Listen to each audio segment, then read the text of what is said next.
Hey folks, I'm Gene Delasala with Audioholics, and today we have a very special guest, one of my favorite jazz drummers of all time, Mr. Antonio Sanchez. How you doing, my friend? I'm doing great. Thanks for having me, Gene. It's awesome to have you here. I can't believe you're here. You're in your living room with your drum kit in the background, and I'm a little starstruck because I've been following your work Oh, thank probably you. for about 15 years or so with Pat Metheny. I mean, he's one of my favorite jazz guitarists of all time. Yeah. We're entering the 18th year since I started playing with him. Wow. Yeah, and I think I saw your first performance with him at Ruth Eckerd Hall.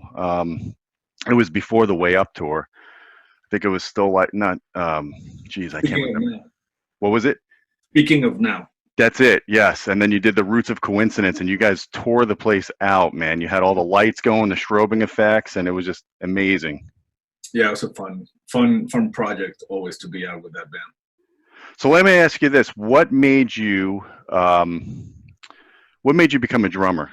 Like, when you were a kid, what were you thinking about? Were you playing like little tiny toy drums, or what was the whole thing going on in your head? I mean, from what I remember, and it's hard to have memories before drums. I have very few memories, I think, before drums. So when I was 5, I was hanging out with my uncle who was babysitting me. We went to his girlfriend's house, and they opened the door, and there was a beautiful Ludwig Vistalite kid just sitting in the living room. And that completely took my breath away. And that was basically my uncle's brother-in-law, Right. who was the owner of that kid. And then he came downstairs and he played a little bit for me. And I just fell in love with the power, the sound, the looks, everything. And since I was 5, I didn't really look back. I kept wanting to play. I studied with him. He showed me basic technique, and then, like you said, I destroyed a few little bongos that they were, hanging around at home, and then the pots and pans. The typical kid that wants to play drums, but I just didn't give up. I didn't stop. So my mom would try to bribe me with a snare drum and a cymbal. I was like, that's great, but I need the full kit. But of course, who's going to buy the full kit for a 5 or 6 year old? And back then there were no kiddie drum sets. It was either the real thing or nothing. Yeah, you didn't have electric drums to really kind of control the No. volume either, because drum sets are super loud in a house. Well, and also don't forget, this is all in Mexico City in the 70s. So, there were no imports of any kind. It was very limited what we could get. And, Right. And finally, when I was 9, I bugged her so much that she got me a full Tama Swing Star fiberglass kit. And I was ecstatic because I was super into Stuart Copeland, the drummer from the Police, and he Right. played also Tama. And to me, that was, I was ecstatic. So it sounds like you have some rock background, even though you're really primarily a jazz drummer. But my opinion is, when you're a good jazz drummer, you can play any genre of music. But it sounds like you kind of grew up with rock. Yeah, totally. I mean, I was born in 71. My mom, she's 65 right now. She's going to be 66, so she's pretty young. So she used to play all this great music at home, which was, the best rock bands back then, including the English, British bands and American bands. So The Who, The Cream, Rolling Stones, the Beatles, Janis Joplin, Led Zeppelin, Jimi Hendrix. I mean, The Cream. I used to listen to all that stuff every day. So and my mom, she gets up and she puts on music. So Yeah. there was always something for me to be listening to. And I started listening to that. And then when I saw that first drum set and I fell in love with it, obviously my first instinct was to want to play along to all those records. Gotcha. Now, did you have any like progressive rock influences, or Not did you yet. listen to Yes or Not Genesis yet. or ELP? No. That took me a while. I was rock at first. I went up to like Led Zeppelin, John Bonham level, Yeah. and then after that, I started discovering other genres like more like new wave, which was the Police, and then my first progressive band that I was really into was Rush with Neil Peart. So, if you were a drummer back then, you had to kind of go through that stage and imitate usually Neil Peart and Stuart Copeland, because they had very distinct, very different, but very unique sounds. So all bands that attracted me were bands that had really cool drumming. There were some good bands, like for example, Pink Floyd. I liked it, but the drumming didn't drive me crazy. Yeah, it wasn't about the drumming with them. No, not at all. And Nick Mason is a great drummer, but I liked more aggressiveness.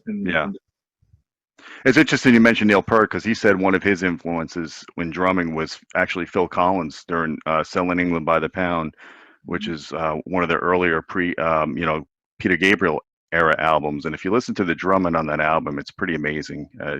All the subtleties that he does, and you could tell. One thing that differentiates good drummers from great drummers to me is when they, like you said, when they have a signature sound. From the first snare hit, it's Phil Collins playing, or with Bill Bruford's style playing, because he's got the open toms and they're really fast when he rides them. So Sure. You kind of have the same thing to me. When I hear that cowbell, you do these off-time signatures on the cowbell, and I know it's a lot of brain activity to do that, but you do it because you can. And I know immediately that it's you playing the drums, whether it's with Pat Metheny or someone else, just by hearing that. Yeah, I mean, to me, that's the most ambitious you can get as a musician, as an artist, is to have your own specific style that people will recognize, and hopefully they will want to copy it. And I feel like that's the ultimate compliment when somebody can recognize you like that. And Metheny, Pat definitely is one of those guys. When you hear 3 notes from his guitar, and he's just got a thing. So that as a drummer, to me, that's very important, to have your own voice that is highly recognizable. Yeah, I agree. So what happened now? You're in Mexico City, you're a kid, you're playing drums. How did you make the transition to come into the USA? What's your background in education? I read somewhere that you actually have a degree in classical piano, or you went to school for piano. Right. So I'll try to make it short. So I was into all these bands. I was playing along to the records constantly, to all the bands that I was talking about earlier, Led Zeppelin, then Stuart Copeland, Neil Peart, Police, and Rush. And I was obsessed with those bands. So there was nothing else that I wanted to play but those bands. And I would spend, every afternoon playing along to every record I could find where these guys played. And then one day I was like, I don't know what else is there for me if I can do this already. In my very naive mind, I was like, wow, I'm just as good as these guys. And I must have been like 15, just because I could play along to the record. But of course, when you're playing along to the original guy, it's easy to sound good. It was like if you were singing along to them, you're like, oh man, I don't sound that bad. But then, when you try to do it by yourself, it's a completely different ballgame, obviously. So anyway, just thinking that I was already fairly advanced, I got myself into the conservatory and I started studying classical piano, because I thought, the challenges of being a drummer were getting harder and harder to find, because I thought I was really good already. And then while I was in the conservatory, there was an ongoing jazz workshop there. And I started talking to some of the students that were in the workshop, and they started mentioning names like, that I've heard before, but I've never really quite checked out. Obviously, Miles and Dizzy Gillespie and Duke Ellington, Bird, Chick Corea, Pat Metheny, blah, blah, blah, all the ones that we all need to check out. And I was not really into straight ahead because I was so into rock and fusion. Well, it was more progressive rock up to that moment. But then somebody gave me a tape of the Chick Corea Electric Band. And I checked that out. And to me, it was a great gateway to get into jazz, because it had a lot of the elements that I like from rock, which was a punchy drum sound, very cool production, electric guitar, keyboards, blah, blah, blah. But they were improvising incredibly well, which I never really heard that being done like that in that language before.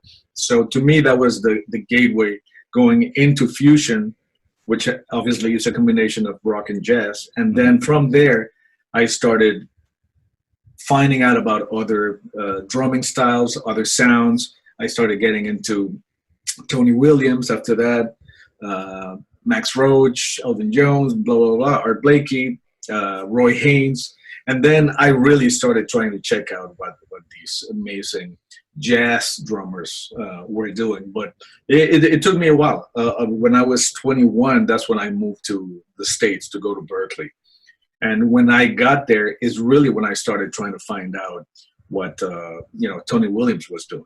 It wasn't before that. So I came into the game a little late, but I had already so much facility and so much technique that I had been studying quite a bit in Mexico that it wasn't so hard for me to make the transition from like a fusion progressive drummer to a straight ahead drummer. It was not technically speaking. It was more about the sound, the concept.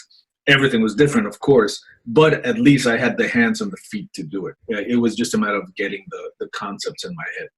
Right. Now, I think Pat Metheny went to Berkeley, didn't he? Or he taught at Berkeley or something? At Berkeley. He was super young, yeah. So is that how you guys connected? You met at Berkeley?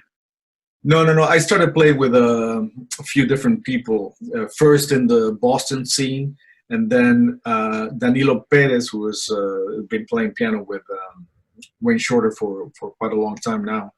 He is always in the scene and checking out who's. He was also teaching at New England Conservatory. So after I finished Berkeley, I enrolled at the New England Conservatory, which is just around the corner from Berkeley. Mm-hmm. And I started studying with him. And because I started learning all his music so that I could, we do it in the lessons, my evil plan was to really learn all his music because he was the only national touring act that was coming out of Boston. So I learned all his music, and my evil plan was to go to my lessons and be like, "Hey, Danilo, what is this tune of yours? How does it go?" And then he played it a little bit, and then I would play it, and I knew it already by heart. So he was like, "Oh, so you know this tune?" Yeah, kind of, And then we would start playing, and I already knew his whole repertoire. So when the opportunity came, there was a gig that his main drummer couldn't do, and I already knew all the repertoire. I started playing with them. Then he recommended me to Paquito de Rivera, who I started playing with as well. And then Pat saw me playing with Danilo in Italy. There was some festival, and they played first, Pat and his trio, and then we played.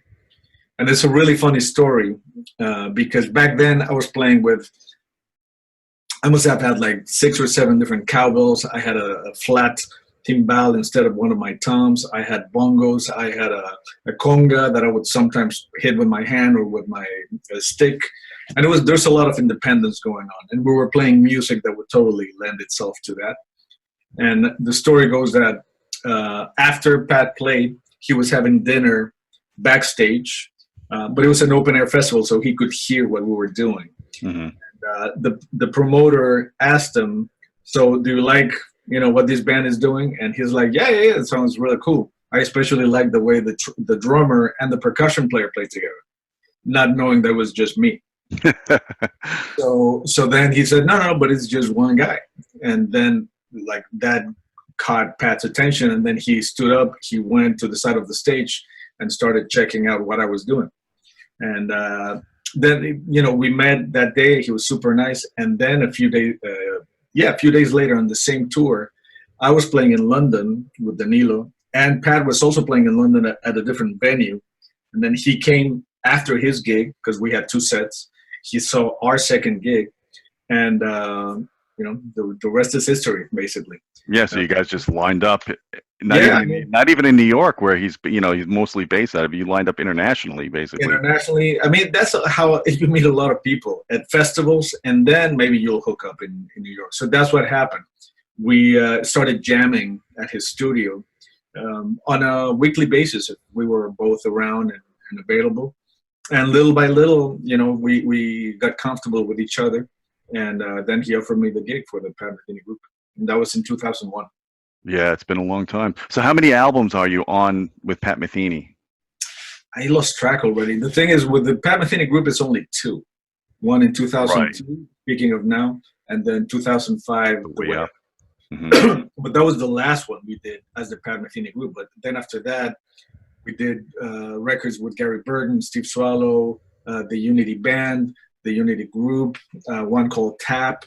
I can't remember. It's been with Christian McBride. We did a couple of trio records. So the cool thing is that he kept me as his kind of main drummer all this time.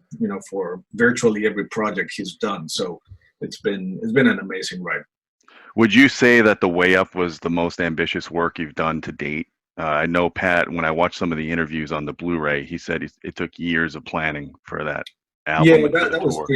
pretty ambitious, and also the gigs themselves were epic. I mean, there was they would last like 3 hours and 15, because Wow, we yeah. would do the whole way up, which was also it was a longer version on the record, so it would be like an hour 20, hour and a half, and then he would quickly introduce the band, and then we would start with another hour and a half of old material from previous records. Yeah. Now, when you played older material from Pat, and you weren't obviously the drummer on those records, did you play them note for note, or did you add your own kind of impression on them? I mean, in the beginning, I tried to do it as close as possible, just so they would be comfortable with it, because it's stuff they had been playing for decades. So of course I was aiming to please, but at the same time I couldn't really do it exactly the same, because Danny Gottlieb and Paul Wertico, which are two amazing drummers, they're completely different from what I do. Yeah. So even if I tried, I couldn't really do it note for note. So it took them a while to get used to my sound, my touch, my feel, and then once they started getting used to it, then it was all good. So what kind of creative inputs did you have on the records with Pat, that you're on with Pat? Did you actually do some of the writing of the music, or were you just doing the drum arrangements, or? No, I mean I was very new to it, and also Pat is very he likes to do all of that, all the writing, the conceptual part of it, between him and Lyle Mace. Yeah. We would do all of that. Then all the other records I did, Pat would do that. But they would basically write and conceptualize, and then on the go, as we were recording or we were gigging, we could all have suggestions, and obviously I know best drumming wise what could go with a certain thing. So of course I would suggest different things, and they would be very receptive. They were not like, no man, at all. And it's actually a very interesting thing how we did The Way Up, because I actually went into the studio with Pat and Lyle and Steve Robbie, which was a very important member, because he was one of the most important producers. Like the other guys would write, but Steve would really produce the records, kind of. And they had me go into the studio and record a bunch of just beats by myself. So the beginning beat of The Way Up, that's something that I came up with, and then they wrote to what I did in the studio. So it was a little bit of I contributed a lot as a writer, even though I didn't get credit for it. But a lot of the beats that they based the compositions on, it was first the beat and then the composition. Yeah, well, that happens a lot. I mean, the backbone of a good band is a solid drummer. Yeah. I mean, I'm sure you would agree as a drummer, but that's the reality of the situation. Pat will be the first one to tell you that the most important member of the band is the drummer. But usually the least recognized, because they're in the back, Exactly. But that was another thing that I really liked about how we would set up with the Pat Metheny group, was like a kind of like a half moon, and I would be all the way on the left facing in, so the audience was really close to me, and they would look at my hi-hat side. So look at me from the side, and then you can see everything that a drummer is doing. So it's way more interesting than seeing the big bass drum and just your little hands going like that without being Sure. able to understand what's going on back there. Yeah, I mean, you could really see what you're doing in the Way Up Blu-ray. That's an excellent Blu-ray. The video quality is really good. The sound quality is good. I don't know how much mixing experience you have. Do you do any post mixing and or with surround sound or anything like that? I do for my own projects now. I've been doing that for a few years, and I know they spend so much time mixing that thing. Well, I'll tell you an oddball thing about that Blu-ray, and I use this now when I calibrate home theaters. I do, in a lot of the home theaters I do some advanced bass management because my main speakers have built-in subs. So they're very bass capable down below 18 hertz at meaningful output levels. Like I could really blow windows out of my house. So I run LFE to the main speakers as well as the bass from the main channels. And then I have independent subwoofers around the room because you want multi-sub in your room to pressurize the room properly to cancel out room modes. So that way every seat you sit in has consistent bass. That's what we preach on Audioholics. You don't just use one subwoofer in a home theater, you use 2 or 4. Right. So with the Way Up Blu-ray, if you try to run your main speakers that are subs without LFE going to them, just the bass from the main channels, and then you run LFE to the other subs, which most people would do when they have large towers, they wouldn't run LFE to them because the processors won't reroute LFE to them. The Way Up Blu-ray, all the bass is mixed through the LFE channel. So if you do that, you're missing a ton of bass if you don't have LFE going to those channels, if you're trying to use those as subwoofers. And that used to drive me nuts because I would get my system calibrated perfectly. I wouldn't have LFE going to the mains. I would have just full range. I would have them set as full range. Then all the other subwoofers would have the sum bass from every channel plus LFE. But as soon as when I put on the Way Up Blu-ray, there was like not enough bass. And I use that now anytime I set up a system. If I'm going to do an advanced bass management setup, I use that disc because I want to make sure I'm getting LFE properly summed to all my channels. I don't know if they did that intentionally or whoever was doing the mixing just didn't realize. But there's literally no bass going to the main channels on that disc. Wow. Yeah, no, I have no idea. But it sounds great. I mean, if you get it set up right, there's, I think it's got DTS HD master reference audio, so it's not compressed. The video quality is really good, and it's if you're a jazz guy and you love seeing ambitious music like that, it's definitely something that people should have in their collection. It's really well done because it really shows what everybody's doing and why the piece sounds the way it does. Yeah. And it was interesting because we played that piece, hundreds of times, but I could never pay attention to what everybody else was doing. I was just too busy doing my super complicated parts. So the first time I saw that DVD, I was like, oh my God, these guys are amazing. I mean, Yeah, I had really no idea of everything that was going on back there. So that was really cool. Now, was there a lot of improv during that, or like if I take the Way Up, whether it was in South Korea, which is the one where it's on the Blu-ray, versus when you played it in New York, is it pretty much note for note, or is there a lot of improv going on? I mean, with any piece like that has a lot of written material, then you also have a lot of improvised material. So the note for note stuff, yes, you'll find is basically the same as like playing, with an orchestra. It's basically the same thing. My parts are the ones that vary the most. I'm the one, I think, who improvises the most. And then, of course, the improvised parts, the collectively improvised parts, then they all vary quite a bit from night to night. And that's what keeps it interesting. So let me ask you this. I'm an amateur drummer. I'm nothing at the level of what you do. I just do it for fun more than anything. But I'm very, I pay attention to what drummers do. I pay attention to the subtleties. That's why I resonate with drummers like you and like I was telling you before, Gavin Harrison from Porcupine Tree. He does the little subtleties in the snare or the little fills, the off time signatures in the fills. You do the same thing. How do you develop that coordination? Is it something that's inborn, or are you practicing literally 8 to 10 hours a day to be able to master different time signatures and switching back and forth and keep everything perfectly flowing? Because that's not something that's easy. You make it look easy, but it's not easy. Well, I mean, just to remind you again, I've been playing for 45 years now. Yeah. So if it didn't come easy at this point, I should definitely be doing something else. but right from the time when I started playing along to Rush, I was playing odd times, and I was a teenager, so of course you start getting a lot of these things internalized, and then you go to school, like I went to Berkeley, and then they start breaking them up for you, and that's when you start really getting to the meat and potatoes of how something gets subdivided, and the math of it all. But to me, I've never been really a math guy. I really like feeling the music. I don't like counting it. I don't like reading it. To me, it's about internalizing it and trying to really, own it. I hate it when I'm on stage and I'm reading a bunch of music that I don't really own. I Yeah. don't like.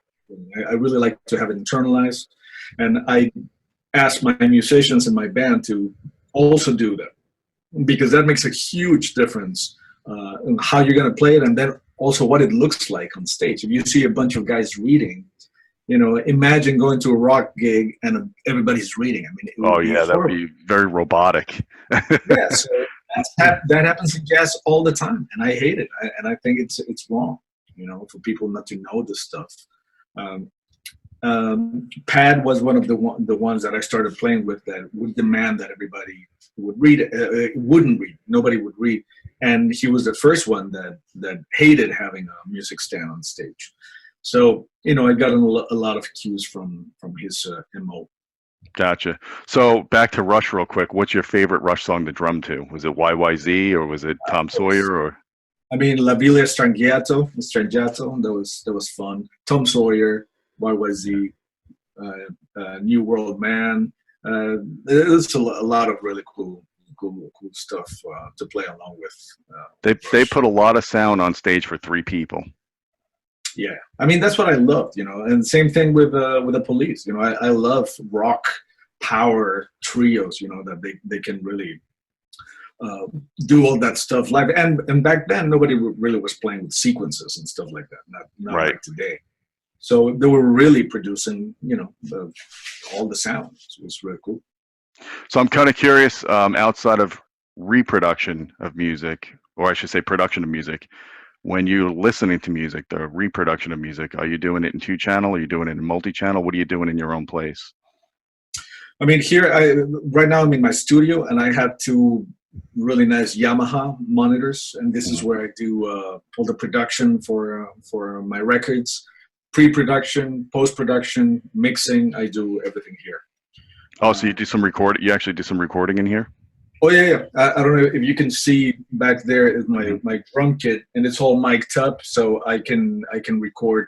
I have 15 channels of drums, going to 2 Apollo 8-piece units, preamps. Those are great. So I have multi-track recording here, and then I do a lot of overdubbings for strings, voice. The only thing I cannot really do here is like record a jazz trio, because I don't have the isolation booths. Yeah. But other than that, I do everything else here. And then upstairs in my living room, I have a Sonos system, and has a really nice bar, a really nice subwoofer, and then I have a few different speakers through the house. And it's just for lack of space and just for convenience, it's a great little system. Yeah, I got you. Yeah. Well, it doesn't sound like you're one of those audiophiles. Like I'm pretty crazy about audio. I've got three home theaters in what I do, but because I can't always go to concerts, and I like to be. What's that? Where do you live? I live in Florida. Yeah, so you have more space. I have more space, and quite frankly, you guys don't come to Florida as much as you go to New York. And my whole mantra is most concerts, when you go to, with the exception of small venues like Ruth Eckerd and stuff, when you go to these large venues, they sound like crap because they're using, usually mediocre PA systems. So I'd rather get the Blu-ray, and I do what's called that better than being there experience, because when I set up a home theater properly and you got 4K video and you've got Atmos surround sound and you got multi-sub, I will literally, if you sat in one of our, one of my theaters and you played back the way up, I think you would just be blown away, because it's actually better than when I went. It's nothing, of course, like seeing the people in person, but from an It's audio different. standpoint, it's amazing. Yeah, and from a video standpoint too, because you can really see what's going on. Yeah, I mean, you really see what you're doing with your stick work, and I just sometimes I just rewind it and I'm just watching. I'm like, man, this is just unbelievable. I bet you most people just kind of gloss over it and they just listen, but I like to see the technical stuff to see what's going on. I just admire that kind of work. Mhm. So, again, congrats on being such an awesome drummer. I'm a big fan. Appreciate it, man. Thank you. So, I guess one thing I wanted to ask you, are you familiar with a streaming service called Tidal? I know of Tidal. I don't use it, but I know of it. Yeah. Okay, I use it because I have smart home automation with Control 4 in my house, and Tidal's one of their main streaming apps. It's very high fidelity streaming app. Mhm. And when I type in your name, believe it or not, there's about 4 or 5 tracks that come up, and it's mostly stuff that you did on the Beatles, but it's like very abstract. It doesn't sound like the Beatles. It's like, Oh, right.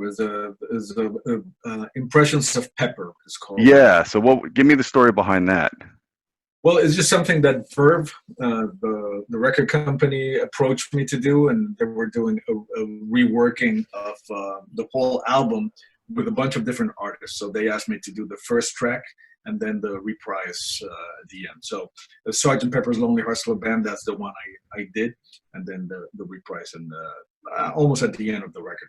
And I did everything in here, absolutely. Oh, I played all the instruments. I played guitar, I played bass, I played drums, keyboards, and then I mixed it over here, and that's what you hear. Everything was done in house. oh, gotcha. I didn't I realize. have another. If you're an audiophile record, you might dig a record that I did 3 years ago. It's called Bad Hombre, and that's just electronics and drums. And I can't. I'm like, I'm sorry. I'm sorry. I'm laughing, but when you said bad hombre, I'm getting these bad Trump vibes. of course, absolutely. You can see the cover and everything that I wrote in there. Yeah, I mean, since that record, that was when he was a candidate.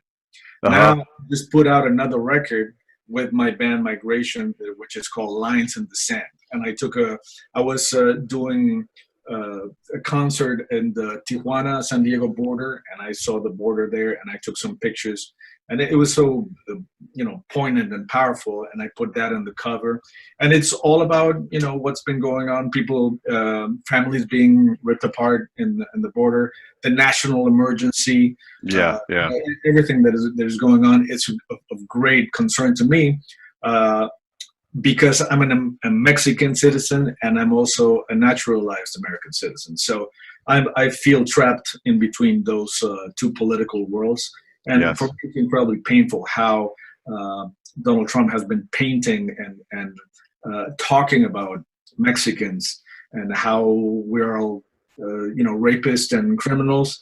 Yep. And we that's basically the reason of this national emergency, because we're invading this country and we're killing everybody. I mean, that's what him It's and Stephen Miller. sadly it's fear mongering works for people of limited cranial Of course, capacity. And I didn't mean to get political with you, but when I saw the bad you hombre, you have to get political with me. It's one of my main kind of sources of inspiration lately, because yeah, obviously when there's something tumultuous going on, artists tend to kind of dissect that and then put it out there in some shape or form, which in my case obviously is music. So to right. me it's very important that artists have an opinion, and to me right now it's not a matter of left and right. To me it's just a matter of right and wrong. Oh, That's I agree. Yeah, completely. believe me. Both sides I, have their issues, but yeah, it's I haven't had this problem with any other Republican president the way it's happening now. So no. In I, fact, Bush was pro-immigrant. yeah, as a matter of fact, I mean, Obama actually deported more people than Bush did, and that Trump did. But Trump is, so his rhetoric is just so negative and so divisive. So I think it's kind of my duty as an artist to talk about that and to write music about that. But Understood. going back to the Bad Hombre thing, I think any audiophile actually, I've met a few in the last few years, and a lot of them have told me that they really like playing that album on really good stereos, because I think it's really well mixed, and the sound is big, and the drums sound amazing, and it's a lot of electronics that have really big bottom end, and some very there's people that work on those sounds Sure. for years, and then I do my own thing with them, and it's a lot of fun. Well, I'll tell you, I'll make you a deal. You send me a copy of it, and I'll do a little feature on it and use it as source material when I do some reviews of speakers or something. Oh, absolutely, man. Yeah, that'd be awesome, because I didn't really know much about it. So, and that'd be great to check it out. So, I guess to wrap things up, what's next for you? Like, are you still planning to work with Pat? Or are you breaking off into other ventures? I mean, that door is always open. It's just I've been more and more interested in doing my own thing with my band, Migration, like this album that I just told you I just put out. We've done 2 European tours. Now we're about to do a U.S. tour. Unfortunately, we don't go to Florida. And then, through the year, I have more stuff. Then, because I did the soundtrack for Birdman, the movie that got the Oscar, 4 years ago? Uh-huh. Yeah, I still do shows where I play live the score to the movie. They remove the score, and then I just play it live while they play the movie. So I'm still doing that stuff.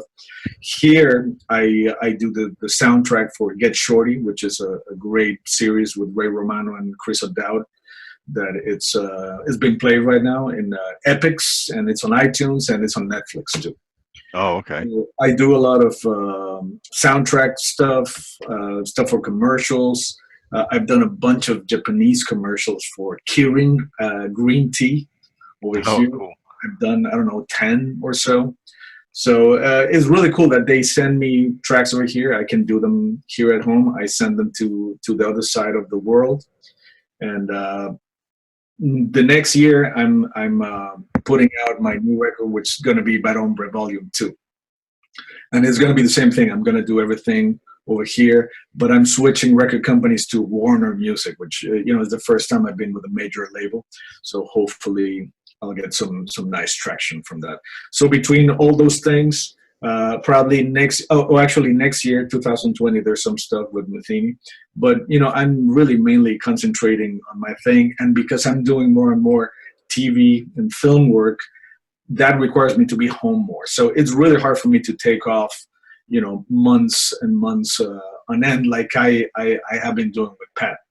And the problem is that Pat will go out for 6 weeks, and then I have my own tour right after that for another 3. So you get no break. Yeah, that's too much, and it was killing me a little bit physically, mentally, and also it would not allow me to do a lot of things that I can do when I'm at home in my studio. Gotcha. So that's kind of what I'm trying to do right now. Not travel so much, but do a lot of work at home. And then when I travel, for it to be mainly my own project. Gotcha. I was surprised a few weeks ago, maybe it was a month ago or so. I was laying in bed at night with my wife, and we put on Colbert. And all of a sudden, I saw you in the background playing the drums. I was cracking up because most people didn't realize who you are. You're just the background drummer to James Taylor. But wow, I was like shocked to see you on the Colbert Show. That was awesome. I was shocked myself. I mean, that came up 2 days before. So I mean, that's what I'm talking about. When I'm a little bit more available to do different things, then I'm actually able to do them. Right. When I'm on the road all the time, I just can't do anything. So that I feel like it needs to change a little bit for my career, and also for my mental and physical health a little bit. Yeah, you got to stay healthy, especially as a drummer. That's pretty taxing on the body. And it's interesting when you look at older drummers and you see how they've aged over the years. Some of them not so well. Some of them, it depends on how they took care of themselves. Like you look at someone like Ringo or Carl Palmer.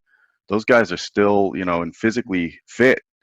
But then unfortunately, some of the other drummers like Phil Collins, for example, just had some bad luck with his neck, and he can't even hold the sticks anymore. I mean, Neil Peart, he retired. Yeah.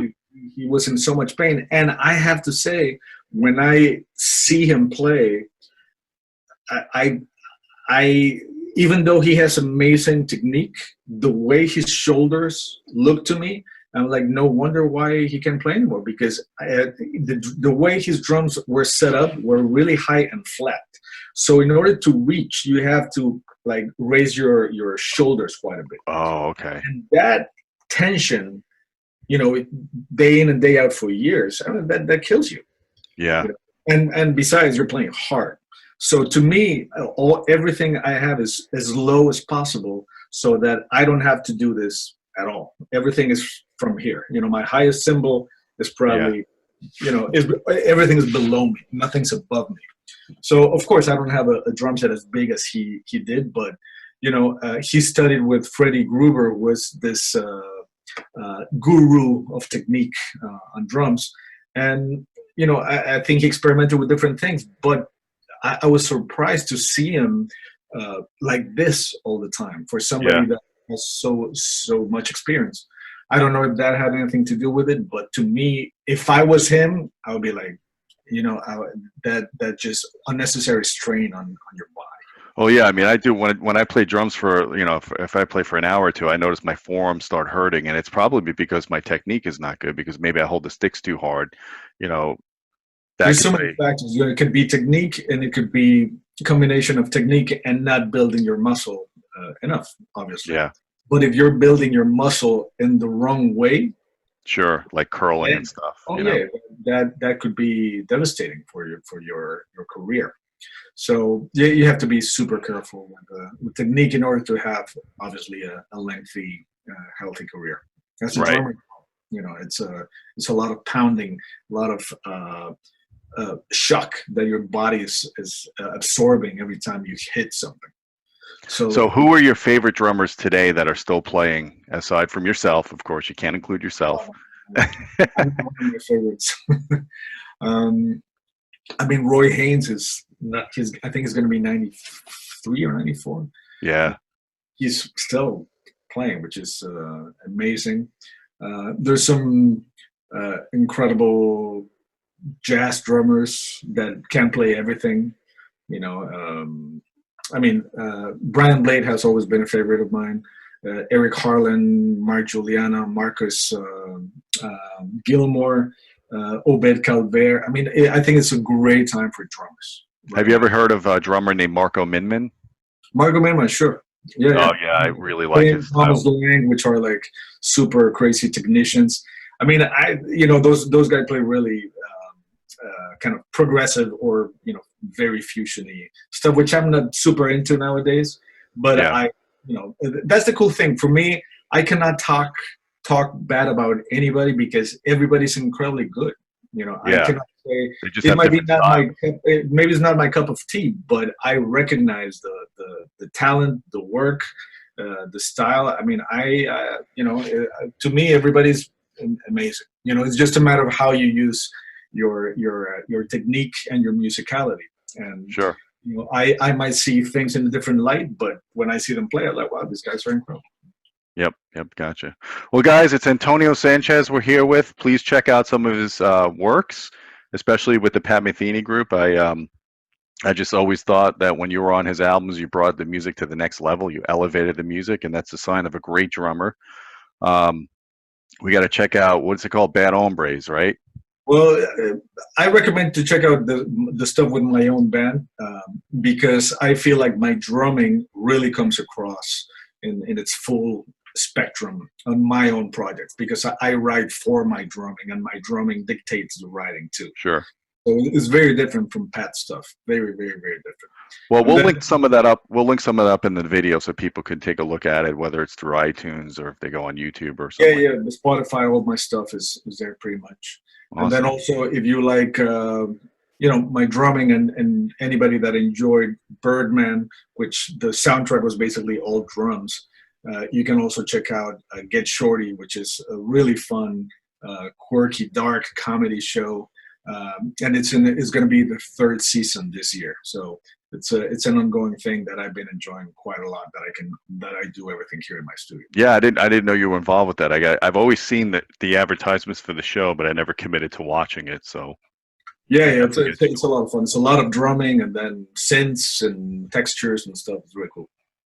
awesome. Well, guys, we're wrapping this up here. I'm curious, if you're an Antonio Sanchez fan, why don't you comment down below as what are some of your favorite drum tracks that he's done or contributed to, and what kind of jazz music you're listening to. And my friends, don't forget about our Patreon channel, patreon.com/audioholics.